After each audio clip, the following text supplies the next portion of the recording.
So far we've been talking about research design and then data collection. In this video I want to focus on analysing the responses to your questionnaires.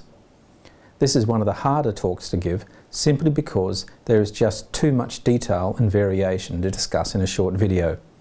What I decided to provide is the steps that I take when analysing my own questionnaires. However, before I begin, it would be useful to remind you of a few terms we use when talking about questionnaires. Questions can be divided into three types. This is sometimes called level of measurement. Firstly, we have category type questions, which are also known as nominal questions. These are when participants select from a list of categories for their response, such as male or female, or they may include ethnic origin. Secondly, we have ordinal type questions. These are similar to category questions, but instead of the categories being independent, there is some sort of order between them. If we ask people to indicate their age in categories, this is an ordinal type question. Thirdly, we have continuous questions. These are any question that can be answered by a number. It could be an open-ended question asking participants to tell you how many times they attended lectures or how often they used a VLE. Or it could involve asking them to rate the importance or intensity of some experience. The reasons I reminded you of these types of questions is that our choice of question dictates the types of analysis we can use. Therefore, it is important to get our questionnaires correct in the first place. The first step in my data analysis is to code my questionnaire. This means looking at each question and allocating a number for each possible response. For example, on a category type question about gender, I would allocate a 1 for males and 2 for females. If the question is about age and it's measured in categories, I would allocate a 1 for the 15 to 20-year-old age group, a 2 for the 21 to 25 age group, and so on. The next step is to actually transfer the information from my questionnaires into a spreadsheet or a statistical package such as SPSS. Once the questions have been entered, I need to come up with a strategy for my analysis. Ideally, this should be linked to my research questions. If you are planning on doing a quantitative study, then your research question should reflect this. The first stage for me is to summarise and describe the responses to each of the questions in turn. For category type questions, we count or determine the frequency of a response. For example, I would find the frequency of the occurrence of the males and the females. This is usually reported using percentages and by using bar charts and pie charts.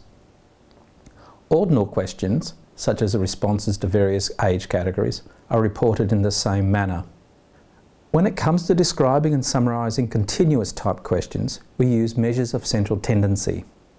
In day-to-day language, this is called the average. However, in research language, we refer to the mean, median and mode. So if I have asked people about how often they use a VLE, the mean of the group could be 4.6 times a week. What is also useful to report is the dispersion or the distribution of the responses. One way is to use the range. That's the difference between the smallest and the largest responses. A more rigorous approach would be to use standard deviation. This is less swayed by extreme cases. We call all of these statistics univariate. That is, they look at one question or variable at a time. The next step in my description of my questionnaire data is to do a bivariate analysis. This involves looking at pairs of questions and seeing how they interact or how are they different. A cross-tabulation lets me look at the association between two category type questions. For example, gender and age. As you can see, a cross-tabulation involves firstly dividing my questionnaire up into males and females, and then dividing up the males into the various age categories, and then dividing up the females into the various age categories as well. A stacked bar chart presents this quite well. Remember, all this is doing is summarising and describing the responses. You may also want to do a bivariate analysis involving a category question and a continuous question. Let's say gender is my category question and the use of a VLE is my continuous question. In statistical terms, this is simply a comparison of means. What happens is that we divide our questionnaires into two piles, male and female. Then we calculate the mean and standard deviation of the VLE question for just the males. Then we calculate the mean and the standard deviation for the females, and then we compare them. A clustered bar chart presents this well. Remember, once again, all we are doing is summarising and describing the responses at this stage. If we have two continuous type questions and we want to present their relationship, we could use a scatter plot. A scatter plot simply plots each person's response to each of the questions. You can see here how we have plotted the use of VLE against the level of competence with IT. A positive relationship would mean as one increases, so does the other. A negative relationship would mean as one increases, the other decreases. A point to remember is that we don't know which one causes the other, just that they look related. So far, all I have spoken about is descriptive statistical techniques. If we want to raise the rigour of our interpretation, we need to use inferential statistics. Inferential statistics are used as a basis for making predictions based on information obtained from a small group.